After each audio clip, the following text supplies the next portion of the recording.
Bismillahirrahmanirrahim. Assalamualaikum warahmatullahi wabarakatuh. Apa kabar anak Umi? Umi doakan semoga anak Umi semakin baik ibadahnya kepada Allah Subhanahu wa taala dan semakin cerdas, semakin berbakti kepada orang tuanya. Amin ya robbal alamin. Karena Umi, kita akan bahas kembali materi mengenai sumber daya air. Yang kali ini kita akan masuk ke ciri-ciri pencemaran air. Ya, ciri-ciri pencemaran air. Jadi anak Umi, di dalam ciri-ciri pencemaran air itu ada beberapa yang harus kita tandai di dalam perubahan tersebut. Yang pertama ada pengamatan secara fisis, yaitu pengamatan pencemaran air berdasarkan tingkat kejernihan air atau kekeruhan, perubahan suhu, kemudian warna dan adanya perubahan warna, bau dan rasa. Jadi kalau dia secara fisis itu ya, ciri-ciri airnya yang tercemar itu warna tidak jernih dan bening seperti ini ya. Lihat itu, berbau dan berasa. Ada endapan pada air, suhu air tidak normal, pH cenderung tidak netral. Jadi anak Umi, air yang baik itu ya ciri-cirinya airnya tidak berwarna ya, harus bening dan jernih. Yang kedua, tidak berbau dan tidak berasa ya. Kemudian tidak ada endapan pada air, kemudian suhunya normal, kemudian pH-nya itu yang baik. Air yang baik itu pH-nya di atas 7 ya anak Umi ya. Kemudian ya, lihat pengamatan secara kimiawi ya. Jadi pengamatan pencemaran air berdasarkan zat kimia yang terlarut pada perubahan pH. Oke anak Umi, kita akan bahas sedikit ya.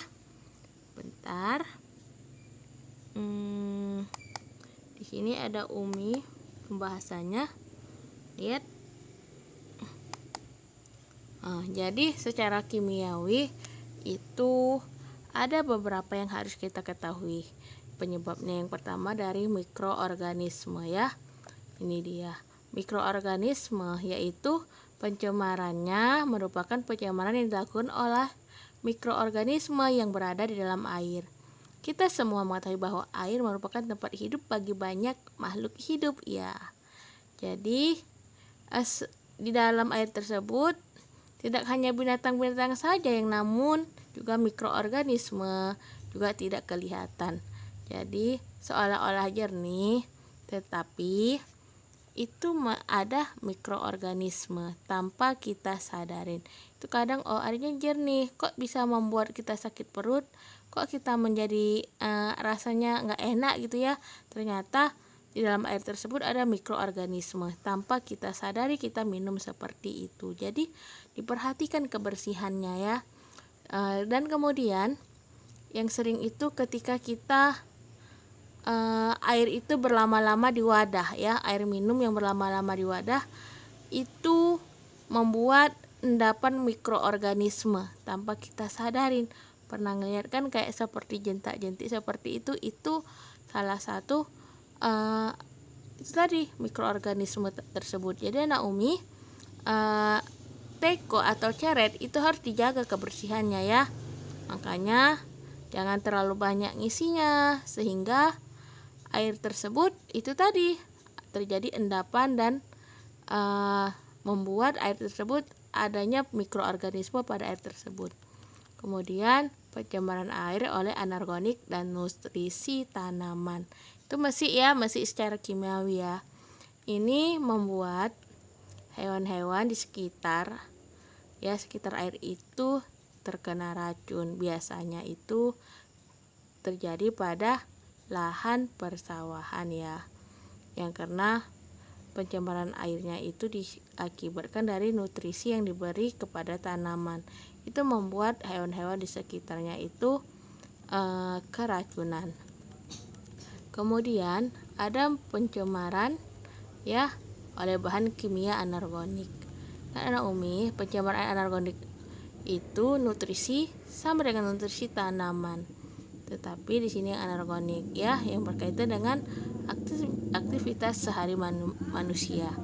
Apa itu? Mereka membuang sampah-sampah rumah tangga itu di daerah sungai, yang membuat sungai itu tidak baik, yaitu membuat kita sering, kalau yang biasa itu di rumahnya itu dekat-dekat sungai Kemudian kita masuk ke pencemaran oleh bahan kimia organik. Ini bahan kimia yang ternyata sifatnya organik ada itu bahan-bahan organik, contohnya plastik, minyak, pestisida, larutan pembersih, deterjen dan lainnya. Itu yang membuat salah satu pencemaran air yang secara kimiawi. Kemudian Umi kita lanjut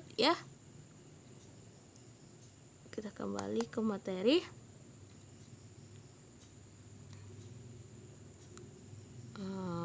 Bentar, kita kembali ke materi Oke, lihat itu tadi salah satunya tadi airnya kena tercemar oleh tadi mikroorganisme. Kemudian ini dia ini tadi nampak kelihatan Kemudian secara biologis itu pencemaran air berdasarkan mikroorganisme sama seperti yang tadi.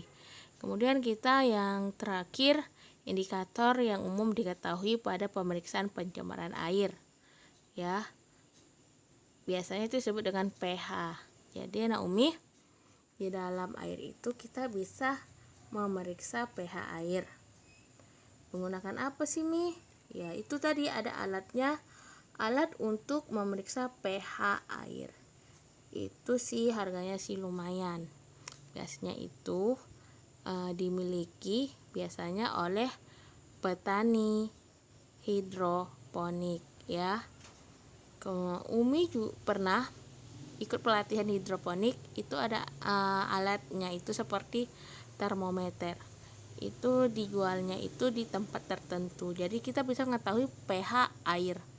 Jadi minggu yang lalu Umi juga di kelas SMP dan kelas SMA itu praktek mengenai indikator asam basa dalam pemeriksaan air.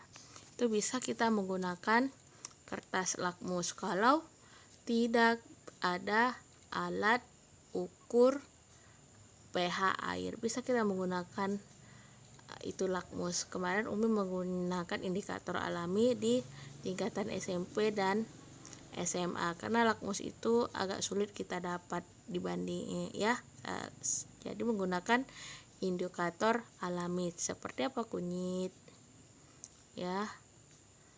kemudian itu bisa kita gunakan untuk membuat kertas lakmus alami, tetapi tidak akurat.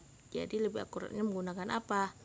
Menggunakan alat ukur, ataupun setidak akuratnya itu bisa menggunakan tidak begitu akurat, yaitu kertas lakmus. Itu bisa memeriksa. Jadi anak Umi, pH yang bagus pada air itu pH-nya di atas 7 itu mengandung basa. Basa itu menetralkan zat-zat yang ada di tubuh kita, itu sifatnya basa. Sedangkan yang bersifat asam itu pH-nya di bawah 7. Jadi membuat tubuh kita menjadi tidak sehat. Jadi yang sering marah-marah, yang sering sakit kulit itu terlalu banyak asam di dalam tubuhnya. Jadi bagaimana menetralkannya? Tubuh itu harus bersifat basah Nak Umi Oke, dalam ciri-ciri pencemaran air itu sudah selesai. Kita lanjut dampak pencemaran air bagi kesehatan. Apa aja sih dampaknya? Dampaknya banyak. Ya, kita yang pertama itu apa? Tuh, penyakit kulit. Jadi air itu sangat berpengaruh pada kulit kita, ya, apalagi kulitnya yang sensitif.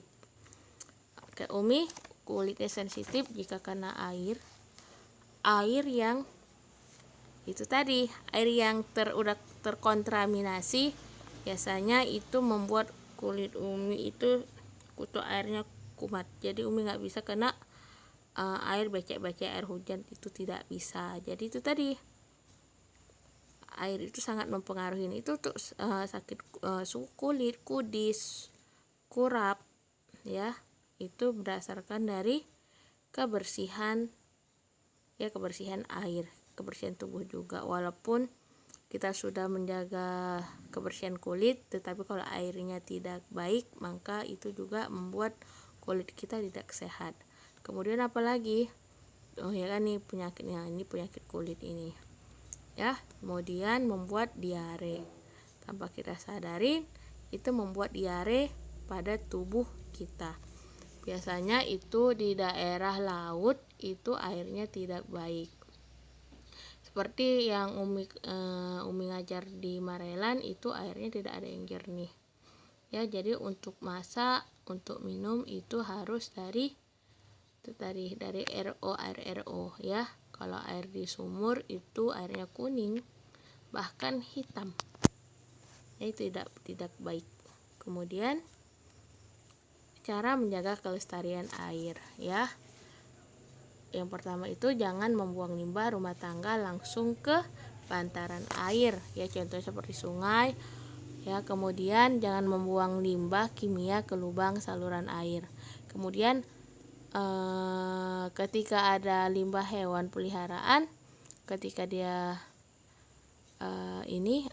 meninggal, mati, itu harus dikubur yang jauh dari sumber air. Kemudian praktekkan perawatan tanaman di taman hanya dengan menggunakan pupuk organik, ya. Kemudian alirkan, sekarang kan banyak lagi tuh tren bunga, jadi gunakan pupuk organik. Kemudian alirkan langsung limpahan air hujan ke atas permukaan yang berpori, ya, sehingga tidak jadi penampungan yang membuat membuat sarang nyamuk. Kemudian praktekkan perawatan kendaraan yang ramah lingkungan. Yang berikutnya, jika Anda memiliki sistem septik, periksa pompanya secara teratur. Kemudian jangan membuang sesuatu ke sungai atau benda lainnya di dekat aliran air. Kemudian jaga dan lindungi tepian saluran air, itu sangat berpengaruh, ya, untuk kesehatan kita. Itu berpartisipasi dalam program-program kebersihan masyarakat, ya. Itu anak Umi yang harus anak Umi lakukan, ya. Sekarang kita ada tugas praktek anak Umi, ya. Tugasnya itu di halaman 23. Lakukan praktek penyaringan air kotor dengan buktinya nih, ya, foto, ya, di foto ketika anak Umi praktek yang ditempel ke kertas selembar dan menjawab hasil dari praktek di halaman 23. Jadi bahan prakteknya ada di halaman 23, ya. Biasanya tahun kemarin kami praktek, ya. Jadi anak Umi praktek di rumah, airnya itu yang pertama air yang kurang jernih, kemudian kerikil, sabut kelapa, arang, ijuk, spons bisa diganti dengan kapas. Jadi anak Umi lakukan itu berkali-kali sampai airnya itu bersih. Gunakan apa? Gunakan aqua yang 5 liter. Ya, di bawahnya taruh penampungan bisa mangkok. Jadi setelah anak Umi melakukan praktek tersebut, jawablah pertanyaannya di bawah. Ada 10 pertanyaan. Itu anak Umi sebelum menjawab, anak Umi harus melakukan praktek dengan bukti di foto, tempelkan, kemudian baru dijawab, ya. Dijawab di kertas selembar beserta bukti foto kalian praktek. Nggak usah di video, di foto saja dan ditempel di kertas selembar. Dan Umi sudahin dengan Assalamualaikum warahmatullahi wabarakatuh.